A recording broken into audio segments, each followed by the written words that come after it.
Good morning. It is 11:25 on the dot, so I'm going to kick us off here.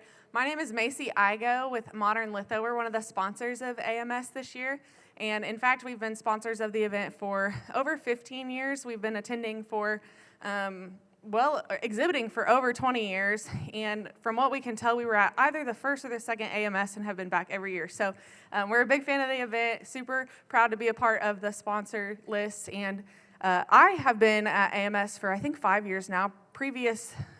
Before I was at Modern Litho, I was a publication member, so you guys have always been my people. A little bit about Modern Litho. We're a commercial printer based out of Missouri. We have 3 locations in Jefferson City, 1 in Columbia, 1 in Kansas City, and 1 in St. Louis, and each one kind of specializes in something different. The one I work at specializes in publications, and I'm the ag girl in the office. So I have the pleasure of working with a lot of you already. We do sheet-fed publications, so I call it quality over quantity. We're not printing People magazine, but we're printing some really, really nice niche publications, just like so many of the ones you all work on. And we're running a lot of really cool promotions right now, doing a lot of postal consultations. So if you have a publication, you know that postage is not cheap, but we're here to help you figure that out and hopefully save you some money. So if we can ever do anything to help, like I said, my name's Macy Igo. We have a booth in the expo. We'll be here this afternoon, and we would love to meet you in person and get you some information. So thanks for letting us be a part of it, and I'll turn it over to your room host, Morgan. Thank you, Macy. I know Modern Litho is such a great sponsor for Ag Media Summit for many years. So I'm Morgan Becker with Certified Angus Beef, and I have the pleasure of introducing a couple of my really good friends that I also get to call my teammates this morning. So you all chose a really good room to land in right before lunch. But Megan Silveira has been with the Angus Journal as managing editor since March of 2020 after interning there. And she is not only a writer, and her role encompasses a lot more than just that, even being an editor for the publication. She's also an incredibly talented photographer, and her role also encompasses a lot of social media for the Angus Journal. And I know I gain a lot of inspiration for the social media pages that I manage by looking at what you're doing with video and photos. And then my good friend Max also, he's kind of been all around the Angus team, starting with the association a few years ago, working with Angus Media for a while. And then we pulled him into Worcester to work for Certified Angus Beef. So he's arguably one of the most talented videographers that I've ever personally worked with, and I know he's also an incredible teacher and very patient and has just a really good, approachable way that he teaches video. So I hope he's blushing right now. But I know that you get your notepads out because they're going to have lots of good tips for you guys to take away. Thank you, Morgan, so much. And thank you guys for joining us this morning. Really quickly, I don't know if you guys were able to see Sean of the South yesterday and then Rally in this room that spoke right before us. Great intros. He was a fiddle player, sang a song. Rally came in riding a fictitious bull, screaming at the top of his lungs, if I did that, I'd throw my back out. But my intro this morning is Megan this morning walked away with like a dozen awards between ACN and LPC, and right before we came up here, I said, hey, good luck out there, and she said, hold my beer. So. He told me he wanted to do the intro and wasn't going to tell me what it was, so it was pretty tame, I think, actually. But thank you for coming to our room. When my friend Anna first called me with this presentation, it kind of started out as she was saying that they wanted maybe some humorous takes on things that have happened when we've been out on story trips. And I thought to myself, there's the time that I locked my keys, my camera, my laptop, and my truck within 5 minutes of arriving at a place, time that I had to take shelter from a tornado with 2 interns, times that I've gotten vehicles of ranchers stuck places, and I was like, yeah, I think I can do that. And so then I called Max and asked if he wanted to do it and kind of explained, and he said, well, I'm a professional. I've never had anything bad happen. So believe that or don't, but we've kind of come up with this little presentation where we're going to walk you guys through what like a day on a ranch would be for the 2 of us, but we're going to kick things off. It was Max's idea to kind of introduce each other. So this is the professional himself. This is Max, and he loves a good lens, a good story, and a good bourbon. And he did write this. I did not make that up for him, but he dislikes sharing the stage with me. He likes all the attention, so I'm going to try not to talk too much today. That'd be great, thank you. And this is Megan. She loves California weather, Instagram stories, iced coffee, very true. She dislikes feeling rushed. She doesn't like old-fashioned maps. What's wrong with an atlas? And when Max won't give her the aux cord, and that's because no one likes Kids Bop. Sorry. Taylor Swift all the time.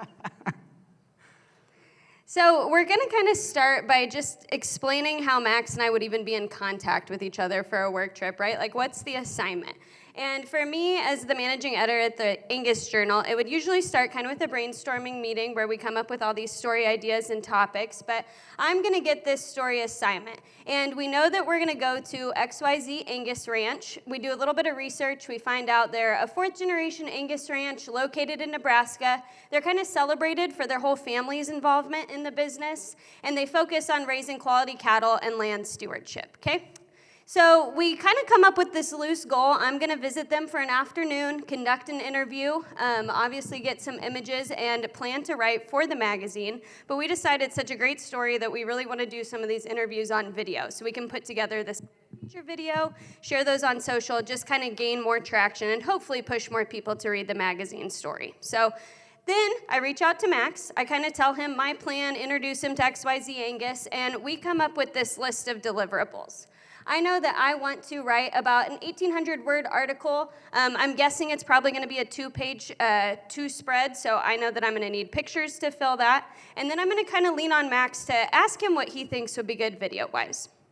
And quick disclaimer, just for the sake of presentation. Historically, when Megan and I work together, a 2 to 3 minute video from doing a shoot like this is pretty standard. I know a lot of people have talked about short form content for social media, but when you're paralleling these stories and trying to recap or tell the story of a multi-generational farm, having a longer edit that parallels with what Megan does really well, writing the story, as well as then actually promoting these assets via social media with the stuff that we shot.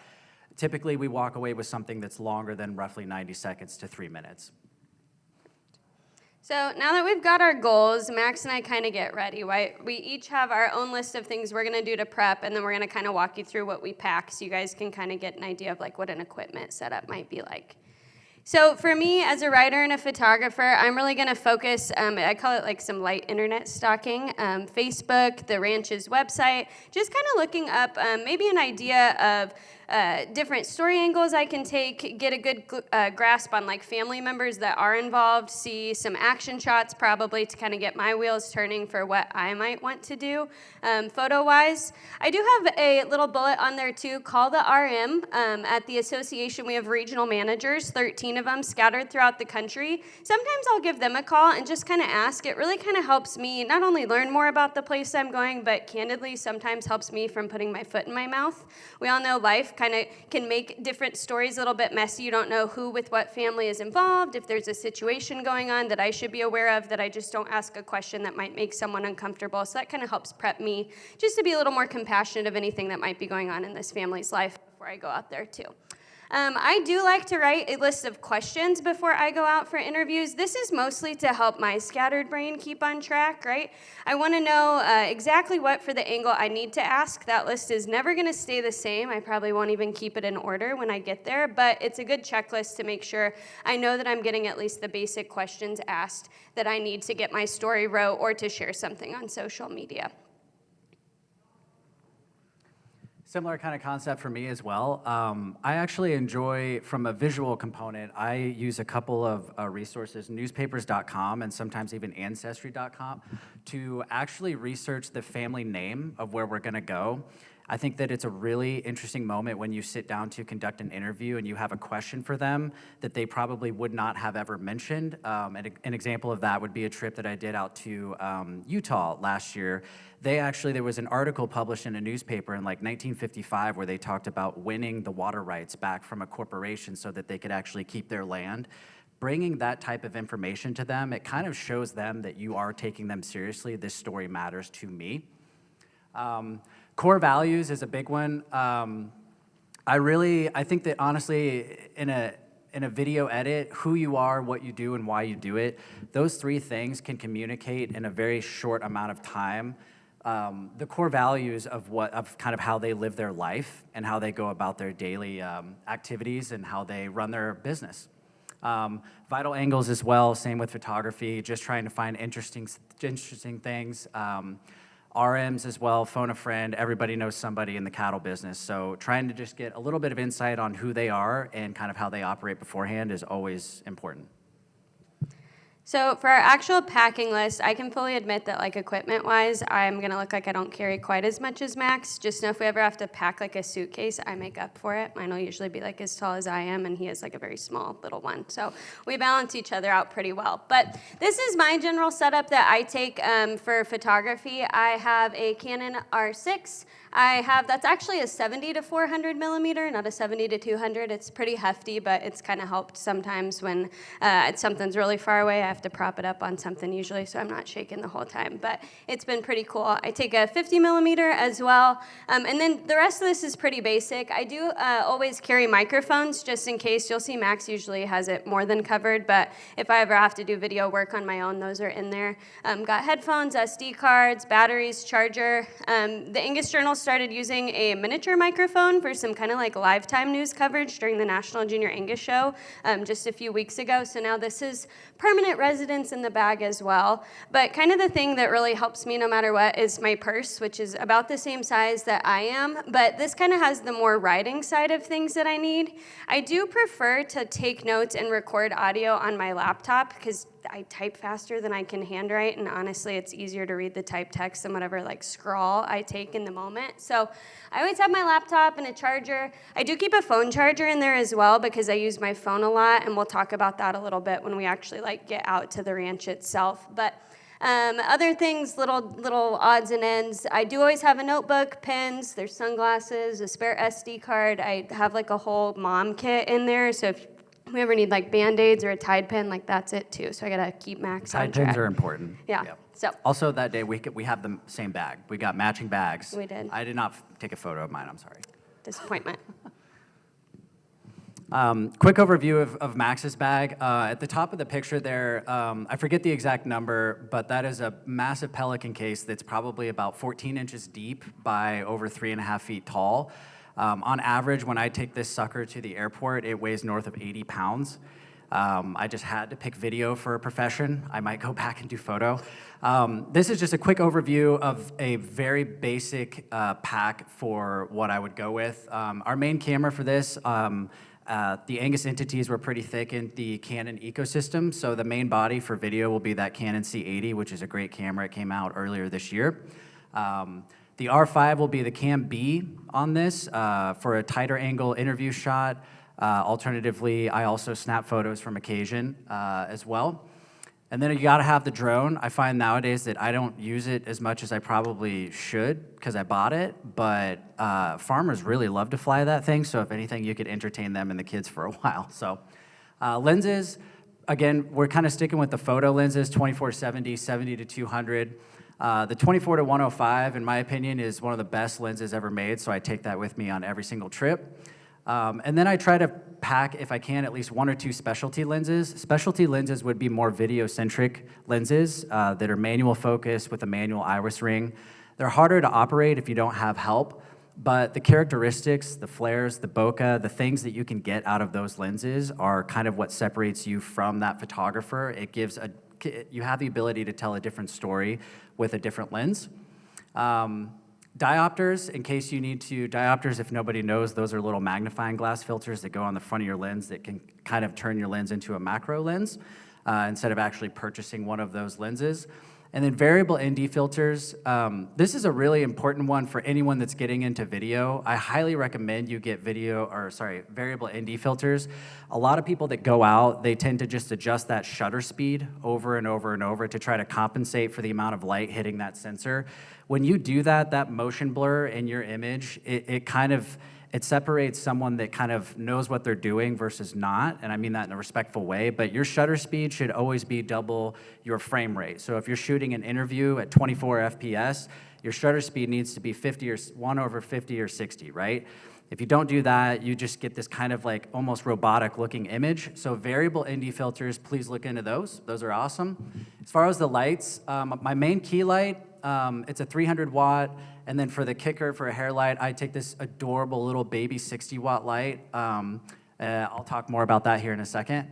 One little tube light in case you want to do some RGB color on anything. A Fresnel lens.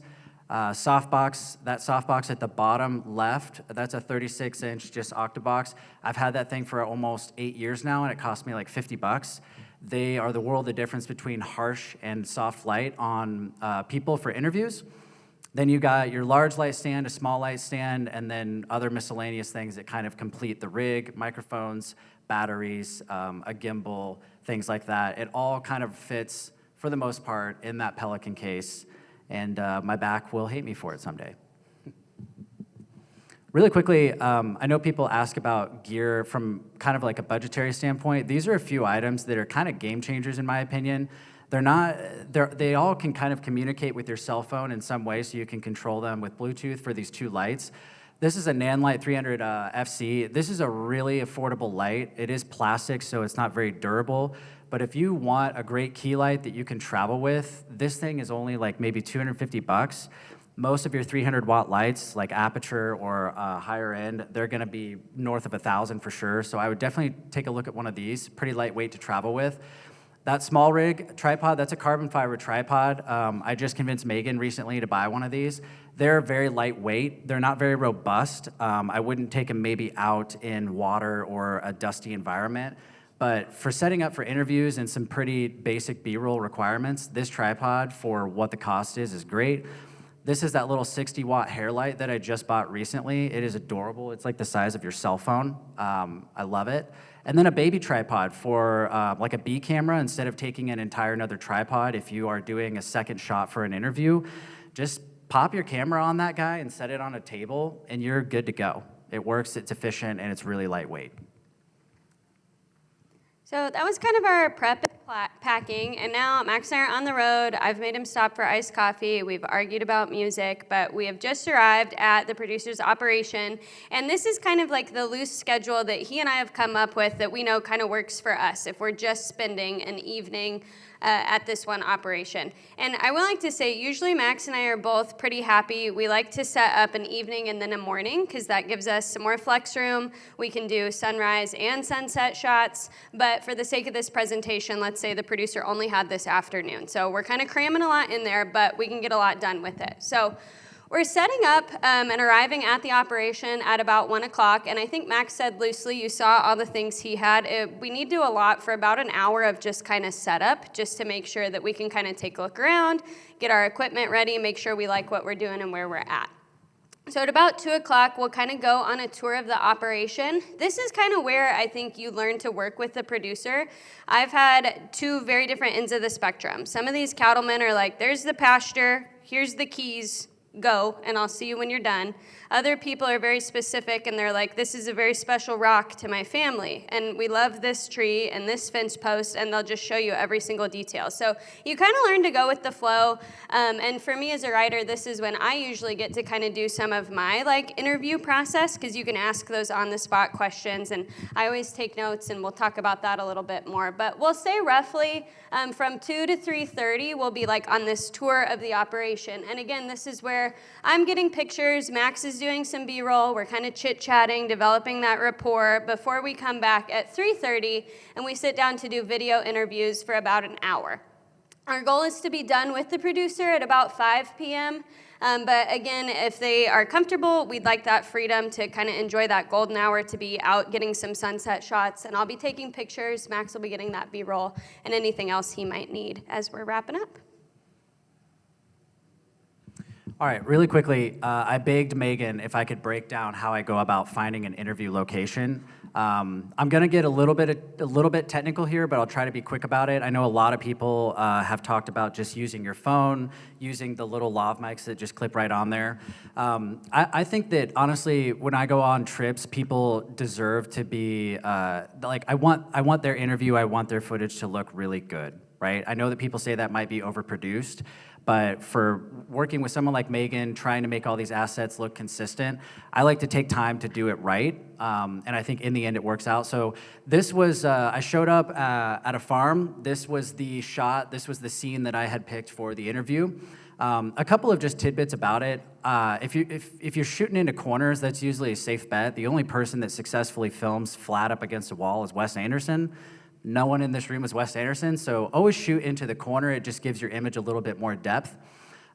look at what can be added or taken away as far as props, photos, any memorabilia that maybe they want to highlight, things like that. By the way, this is a cat barn. Don't be mad at me. These cats are treated like royalty. And then from there, you can just kind of start setting up your frame. So we'll hit the next one. This was a little bit of BTS. This is the farmer Steve right here on the far left. This is that softbox with the 300-watt light that's just going to be blasting right at him. Right in the lower corner there, that's the C80 on that small rig tripod that I just talked about earlier. In the middle, you can see that little sun flare right in the middle. That's from that little 60-watt light that's going to be hitting him from the side to kind of break up the background a little bit. And then on the far right there is my PA for the day. He was pretty terrible. I can't believe he's a union member. All right, so this is, really quickly, we're shooting on the C80, we're shooting in C-Log 2, if anybody's curious. This is right out of camera. This is the ambient light only setup for the frame that I've picked. So we're gonna go step by step on how I go about lighting, right? The bottom shot here, not pictured, to his, I guess on the right side of that far frame, there was a couple of boards that had been removed from the wall of that barn. So I actually had two. I did drive to this location, so I kind of cheated. I had two 300-watt lights with me, and one of them had that Fresnel lens on it that was actually at full blast, just blasting right through the crack of that barn and giving him that light, a little kind of a fake sun effect right behind him, right? So option one, clean plate, and then option two with just that backlight for the background, and then we'll go ahead to the next one. That top image is that little 60-watt light that we talked about for his hair light, just to separate basically the shadow detail on the back of his head and the background. I went for something kind of moody, right? So if we don't have that separation, it kind of looks like his head just kind of fades right into the background. So it provides a little bit of separation. And then the key light right there is that 300-watt with the softbox.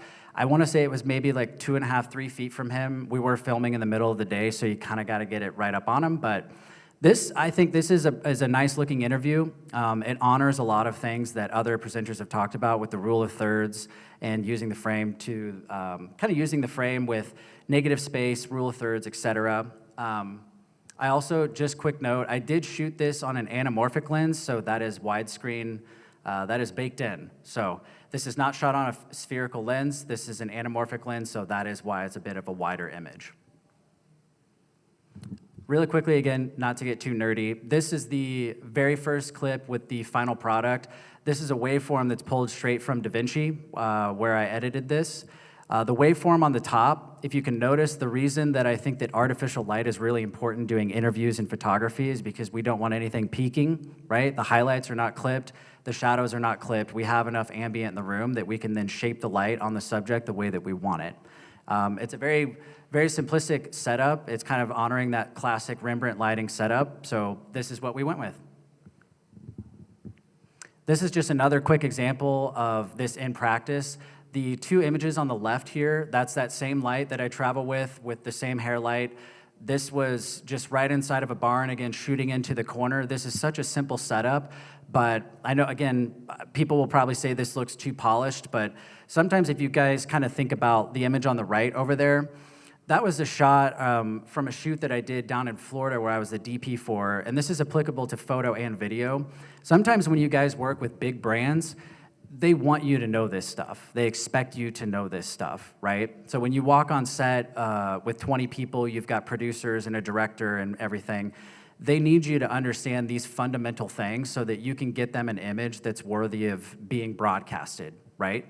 So just a couple of samples. I think I'm good there, sorry. Thanks for letting me nerd out. That's okay. So we've also got, now that we've kind of wrapped up this shoot, right, we've had a really great day, we wanted to be able to show you guys like what we hope to produce at the end of this. And you do have to use your imagination a little bit. It's sadly been a while since Max and I have been able to like travel together to put together a story like this. So these deliverables don't quite match the same place, but just to give you an idea of like what they would look like. So I'm going to show you, this is a story that I wrote, pictures I collected for a theme while in the journal, but this was a family feature, obviously big opening spread. We've got a picture of the bull eating, And then this second spread, we've obviously split it up. And just a little background, obviously we've got the family sign here down in the right side. That cow on the left there is a big donor at their operation. So that was kind of one of those moments where the producer said, I really, really want to see that cow in the spread. So we made sure that we had a picture of her in there for him. And the one thing I wanted to note was when you're doing stories like this, I mentioned it's like a big family operation, right? So there's 4 generations involved. You can see each of those family members. The odds of Max and I being able to coordinate our schedules with every single one of those people to get our own family photo, very low. So you kind of have to learn to make sure that you ask them, like, do you guys have family photos that you can share? Because we want to make sure that we get the faces of these people included, because they are what the story's about, right? And this adds a little bit of character, I think, anyways. Selfishly, it makes my captions a lot easier, too, because I don't have to list out all those people in one picture. But you can work with your interviewees to make sure that you get these important moments in a limited page spread like this. So. Also, this was an image from the same story trip where we ended up using this on the cover, so I think it's important to remember that while I know I only had 4 pages in the magazine, that didn't mean that I came home with 5 pictures. I was creating more, obviously hoping to be able to utilize it in that actual issue itself, but at the Journal, we've also developed a photo storage system. We do have a media release form that we give these producers, but it allows me that as I go on these trips, I'm coming back with like at least 100 images. Usually if we spent that whole afternoon there. I'm able to keep those, kind of sort them, and we use them periodically throughout the magazine. So when we have these columns, it's like a vet call column or a reproduction piece, and it's just text on a white page. Our designer can pull just a pretty generic image of some pretty cows on grass and kind of spice it up, give it a little bit more excitement. So I'm always trying to go for more than obviously just what that story trip is, right? We want to bring home a lot more. And that kind of rings true, too. I know Morgan mentioned I do the social media pages for the Journal. This gives us a lot more freedom in the sense that I can post way more than what we could probably squeeze into the magazine. So on the left, you've got a screenshot of the Facebook post I did. And you can see we incorporate elements that were in the story, like we've got that big mama cow up there, and then you can see the tippy top of that family sign that we posted. But we've also got little moments like that old family sign, right? We didn't really have a spot for that in the magazine, but I think it's a cool element of their family history that we could include on social media. And I'm able to obviously kind of caption each of these images with their own unique things, so I can share even more than what maybe we could squeeze into that 1,800-word story. So it kind of becomes this full picture, really immersive experience. This shows on Instagram. We do things a little bit differently. If you guys were here for Rally's talk, I think this actually shows pretty clearly too. We use those live links on Facebook, pushing them to our website to read the article.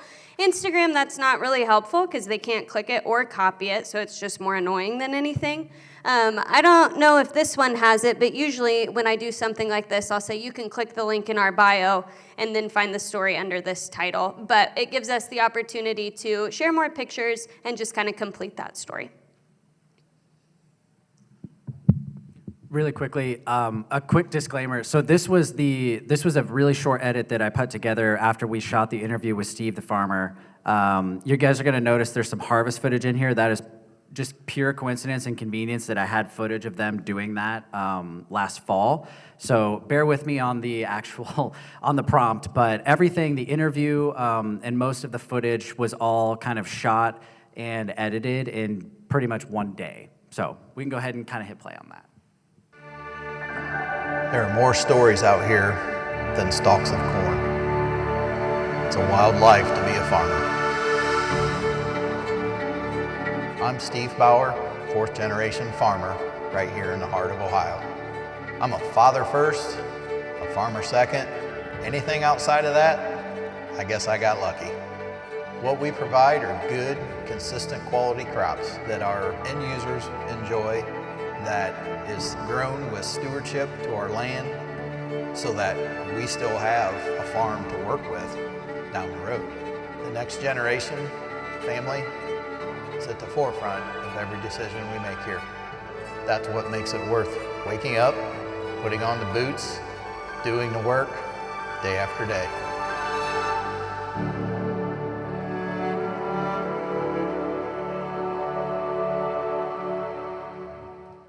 So I hope that was a good example of how that can parallel really well to promote something that Megan is writing about. I also, again, I know it's that polished, clean kind of look that some people maybe aren't going for with like the lifestyle of social media and that lo-fi type of content. But when you work at a place like Angus Media, for example, when other companies, when other brands see something like this, they want that. We at breakfast or lunch the other day, there was a video that played for an ad spot, and I just kind of kept watching it. I'm like, there's nothing lo-fi about this. So there's brands out there that want stuff like that.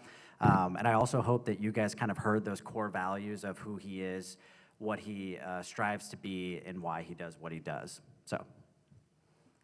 So the last thing we kind of wanted to offer was just a few kind of wrap-up thoughts, tips, and tricks that each of us kind of took when we were going on a trip like this. So I'll start, and for the writer, photographer, like I mentioned, charge your phone. I know that sounds super silly, but when you're on that operation tour, these producers are usually saying things that I think are a lot more raw, a lot more real. Sometimes when we sit them down in front of a video, they get a little stiff at first, right? They're knowing that they're being recorded, so they're really putting their best hat on, trying to say the best things. And while that's great for Max and some of those sound bites, I love the moments of them driving around, using their average language to be able to describe these things. So that's also usually a chance for me to get the more technical side, because Max probably doesn't need him to say, I raise X cows on X acres, blah, blah, blah. That's not probably going to make the video, but it's a fact that I need for the story. So if I can take that note, I can save both Max and I a little bit of headache when we sit down for the video interview. I don't have to re-ask all of that. So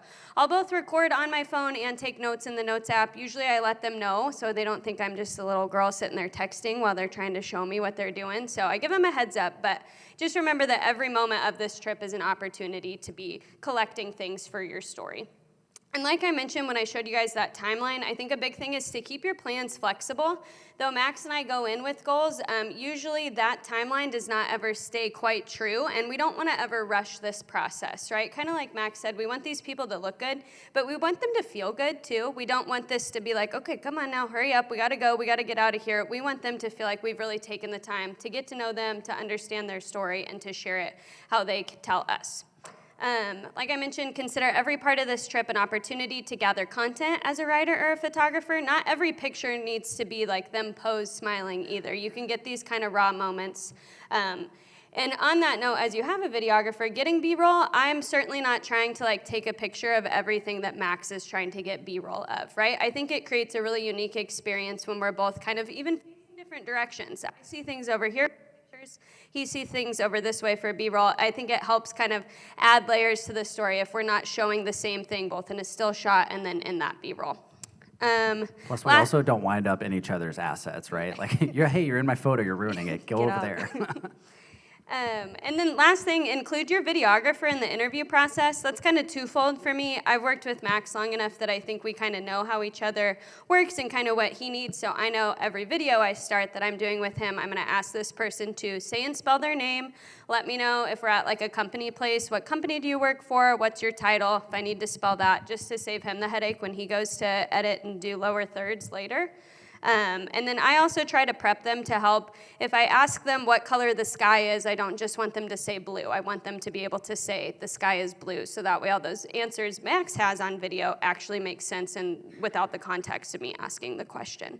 And the last thing is I always let Max ask a question too, because I can get lasered in on what I think my story angle is. Max might see it totally different. So when I'm done asking my questions on camera, I'll say, what about you, Max? Like, what else do you need? Are you thinking of anything? And then I start back at the very beginning. Yeah, it's another hour. A few things for me. One thing that's been really helpful over the years is to kind of think about the edit as you're out in the field. And one way that you can kind of help do that, especially if we're building ad material, not necessarily maybe the story perspective, but if you're building advertisements and whatnot, having music and maybe a general storyboard ahead of time can be really helpful. That way, you can understand the tone and the dynamic of the footage that you're supposed to be getting. For the example that we showed here with Steve the farmer, I thought the music was not super upbeat, but it wasn't rock and roll, so the footage supports that, right? I wouldn't be running behind him with loud drums and guitars or anything like that. It was just straight, smooth, cool, calm, collected. The music was selected like 15 minutes before I showed up there, so I kind of had an idea of the footage that I wanted. So I always try to approach things with the edit in mind. Selecting the music. This fluctuates. Megan's gonna make fun of me. This fluctuates. It used to be 70%. Sometimes it's 80, now it's 72 apparently, but audio is important. Yeah, audio is important. I've sat in several presentations this week where everyone talks about this, but it really is, you could be shooting on $1 million camera and have the best visuals in the world, but if your audio sounds like crap, the whole video sucks.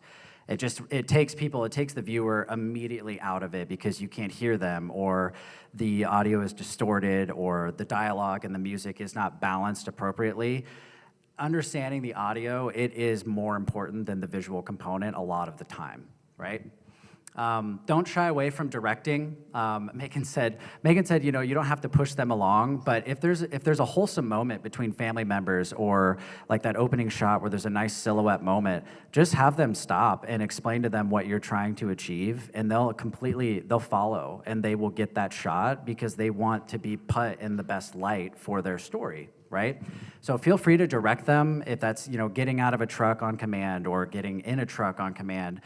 Again, thinking of the edit in mind and how you want to construct that 3-story act while you're there in person can save you a lot of time, and you don't really have to guess, and you don't get lucky. You can just work with them.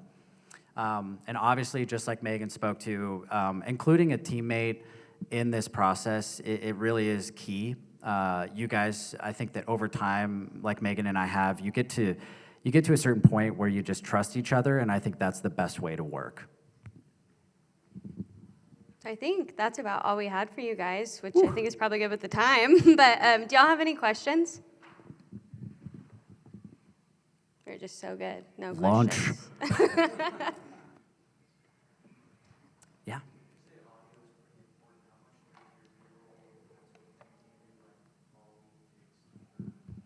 Sure. So the question is if audio is so important, how often do we incorporate nat sound or Foley? Even Foley, if you're not aware, is actually, if you have a visual moment but you don't have audio, you recreate it. That's how most movies do it, right? So if you have somebody walking in a pair of boots, you can just create that sound yourself, record it on a microphone, and then just basically splice it into that footage, right? I do that as often as I can. I am not an audio engineer, but I always take a field recorder with me. And if there's a good moment, like some of that harvest footage, I do have audio for that, whereas actually just me with a boom mic, actually just recording that moment. And I think that stuff is really important. I'm confident that Rally, working at PBR that spoke before this, hearing the crowd, hearing the bulls, hearing those ambient sounds, that just accentuates the story and brings a viewer into it even more. We do a ton of that, or at least we try to, working at Certified Angus Beef. Obviously, we have like 100,000 sizzle tracks that we use for steak and things like that. So adding it just kind of, it adds to the senses and the experience of viewing it. So yeah, we do that pretty often. Yeah. You're shooting black on black cattle at 2 o'clock in the afternoon. How do you make the most of what could often be, I'm sure, pretty challenging light? Especially for Megan, given that you're doing it without the 360 watt. No, that's a great question. And Max, I don't know if he's going to agree with anything I'm going to say, but it's what's worked for me. I've gotten to know the camera that I use pretty well at work. I try to keep the sun behind me so it's shining on the cattle. And then I also like to shoot a little bit darker, like I expose for the sky, because I know if I keep my sky intact, I can kind of in post turn up the exposure and like lower highlights, up shadows a little bit, and I can get those cattle to pop without it looking like I blew out the whole skyline behind them. This is terrible, but like worst case scenario, I love a black and white photo, and no one will know that my skyline left me a little bit. But that's kind of my trick, and you kind of learn to play with it too. I know I probably overshoot. Max is really great. He sees a good image, sets his camera, takes one or two, and he's done. I'm a little guilty of I'll take one super dark, and then what feels perfectly exposed, and then maybe I'll overexpose it a little bit. That way I know that I've got kind of options to play with.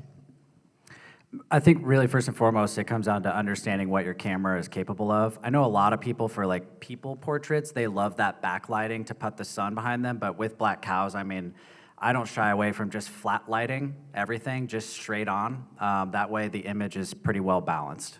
Yeah. Yeah. Are you looking at me? Dang it.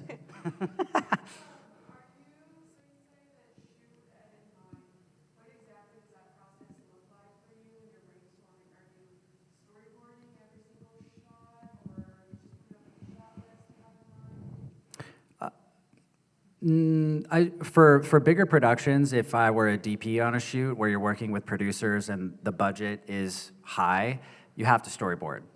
That way, the time on set, I mean, you're talking like thousands of dollars a minute if you have a couple of days to gather a lot of content, so you have to storyboard. That way, you can communicate with your entire team. Here's the frame, go do your job, right? If for something like this with Steve the Farmer, honestly, the edit in mind, I think that the music is what navigates my mind, and it's kind of hard to explain, but how it starts and how it ends are usually the first shots that I try to get. Everything in between there just adds to the story that they've told in their interview.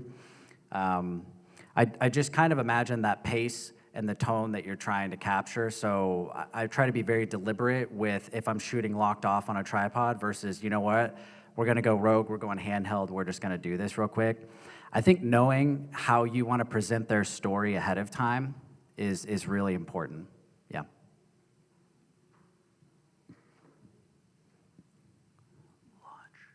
Launch. Yes, sir. Was the producer coach on anything in the comments that were in the video, or does he just talk a little bit like that? It kind of looked to me like he was, looking at a teleprompter.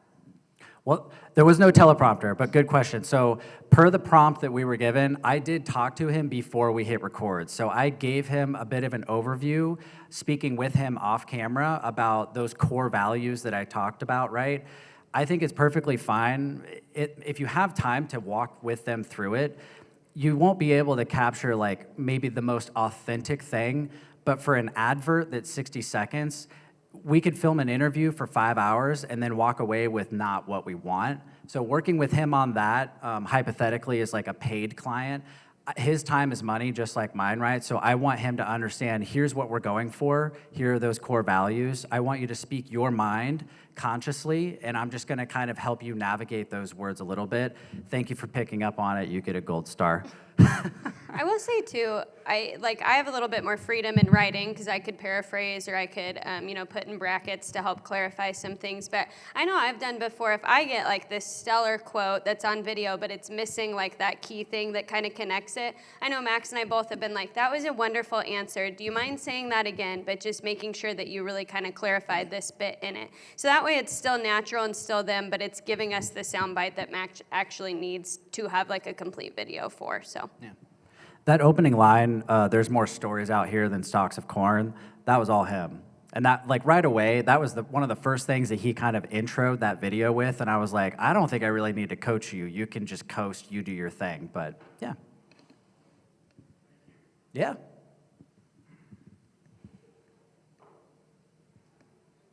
Awesome. Okay, well, thank you guys so much. Yeah, thank you.